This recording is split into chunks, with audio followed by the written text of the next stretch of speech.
This is the Lorax by Dr. Seuss. And that's the inside the cover, and I don't know if you can see the name on there, but it says, Dad.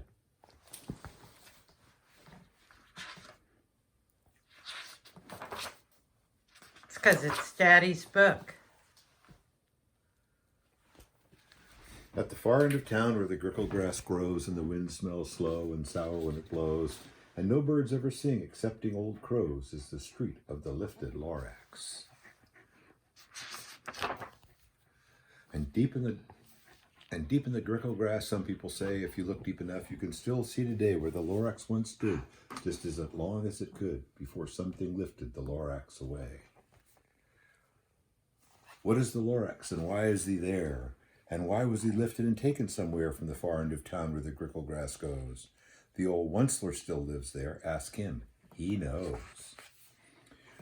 There's the Onceler's house.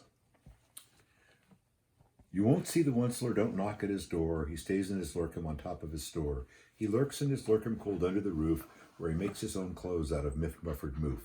And on special dank midnights in August he peeks out of the shutters, and sometimes he speaks and tells how the Lorax was lifted away. He'll tell you, perhaps, if you're willing to pay. On the end of the rope, he lets down a tin pail, and you have to toss in 15 cents and a nail and the shell of a great-great-grandfather's snail. So there he is, throwing all those things in the pail. And here's Sadie. Then he pulls up the pail, makes a most careful count to see if you've paid him the proper amount. Then he hides what you paid him away in his snub, a secret strange hole in his grovelous glove. Then he grunts, I will call you by whisper-ma-phone, for the secrets I tell are for your ears alone. Shloop, down shloops the whisper-ma-phone to your ear, and the old Onceler's whispers are not very clear, since they have to come down through a snurgly hose, and he sounds as if he had smallish bees up his nose. Now I'll tell you, he says, with his teeth sounding gray, how the Lorax got lifted and taken away. It all started way back, such a long, long time back. Way back in the days, look at that picture. Way back in the days when the grass was still green and the pond was still wet and the clouds were still clean, and the song of the swoomy swans rang out in space, one morning I came to this glorious place. And I first saw the trees, the truffula trees, the bright-colored tufts of the truffula trees, mile after mile in the fresh morning breeze. Under the trees I saw brown barbaloots frisking about in their barbaloot suits as they happily played in the shade and ate truffula fruits. From the ripulous pond came the comfortable sound of the humming fish humming while splashing around. There they are, splashing around. But those trees, those truffula trees, all my life I'd been searching for trees such as these. The soft touch of their tufts was much softer than silk, and they had the sweet smell of fresh butterfly milk. I felt a great leaping of joy in my heart. I knew just what I'd do. I unloaded my cart. In no time at all, In no time at all, I built a small shop. Then I chopped down a truffula tree with one chop. With great skillful skill and with great speedy speed, I took the soft tuft and I knitted a thneed. A thneed. That's the thneed. The instant I'd finished, I heard a gazump. I looked and saw something pop out of the stump of the tree I'd chopped down. It was sort of a man. Describe him? That's hard. I don't know if I can. He was shortish and oldish and brownish and mossy, and he spoke with a voice that was sharpish and bossy. Mister, he said with a sawdusty sneeze, I am the Lorax, I speak for the trees. I speak for the trees have no tongues, and I'm asking you, sir, at the top of my lungs. He was very upset as he shouted and puffed, What's that thing you've made out of my truffula tuft? Look, Lorax, I said, there's no cause for alarm. I chopped just one tree, I'm doing no harm. I'm being quite useful. This thing is a thneed. A thneedsified something that all people need. It's a shirt, it's a sock, it's a glove, it's a hat. But it has other uses, yes, far beyond that. You can use it for carpets, for pillows, for sheets, or curtains, or covers for bicycle seats. The Lorax said, Sir, You are crazy with greed.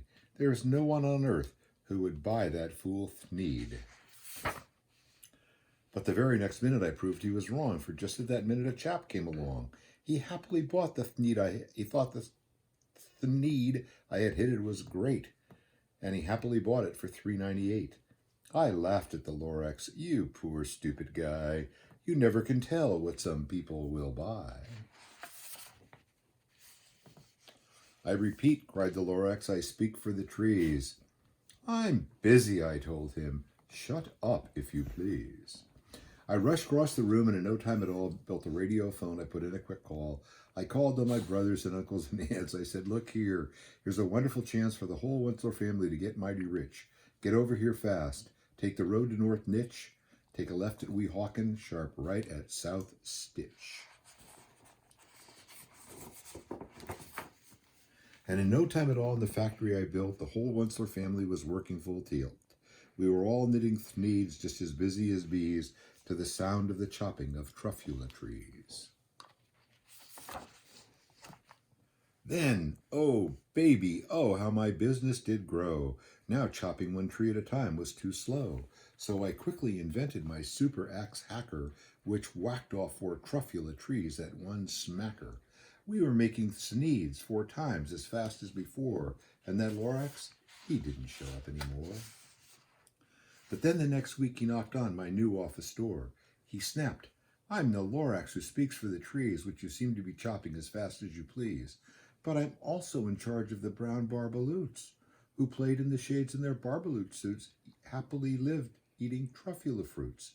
Now, thanks to your hacking my trees to the ground, there's not enough truffula fruit to go round, and my poor barbaloots are all getting the crummies because they have gas and no food in their tummies. They love living here, but I can't let them stay. They'll have to find food, and I hope that they may. Good luck, boys, he cried as he sent them away. I, the Wensler, felt sad as I watched them all go, but business is business, and business must grow, regardless of crummies and tummies, you know. I meant no harm, I most truly did not, but I had to grow bigger, so bigger I got. I biggered my factories, I biggered my roads, I biggered my wagons, I biggered the loads of Thneeds I shipped out. I was shipping them forth to the south, to the east, to the west, to the north. I went right on biggering, selling more Thneeds. I biggered my money, which everyone needs. Then again he came back. I was fixing some pipes when that old nuisance Lorax came back with more gripes. I am the Lorax, he coughed and he whiffed. He sneezed and he snuffled, he snargled, he sniffed. Wensler, he cried with a crufulous croak. Wensler, you're making such schmogulous smoke. My poor thwoomy swans, why they can't sing a note. No one can sing who has smog in their throat.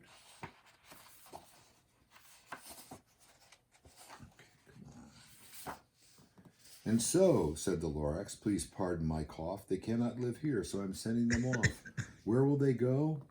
I don't hopefully know. They may have to fly for a month or so to escape the smog you've smoked up around here. What's more, snapped the Lorax, his dander was up. Let me say a few words about gluppity glup. Your machinery chugs on day and night without stop, making gluppity glup, also schloppity schlop. And what do you do with this leftover goo? I'll show you, you dirty old Wensler man, you. You're glumping the pond where the humming fish hummed. No more can they hum, for their gills are all gummed. So I'm sending them off, oh, their future is dreary. They'll have to walk on their fins and get woefully weary in search of some water that isn't so smeary. I hear things are just as bad up in Lake Erie. Then I got mad. I got terribly mad. I yelled at the Lorax. Now listen here, Dad. All you do is yap yap and say bad, bad, bad, bad. Well, I have my right, sir, and I'm telling you, I intend to go on doing just what I do. And for your information, you Lorax, I'm figuring on biggering and biggering and biggering and biggering, turning more truffula trees into Thneeds, which everyone needs. And at that very moment we heard a loud whack.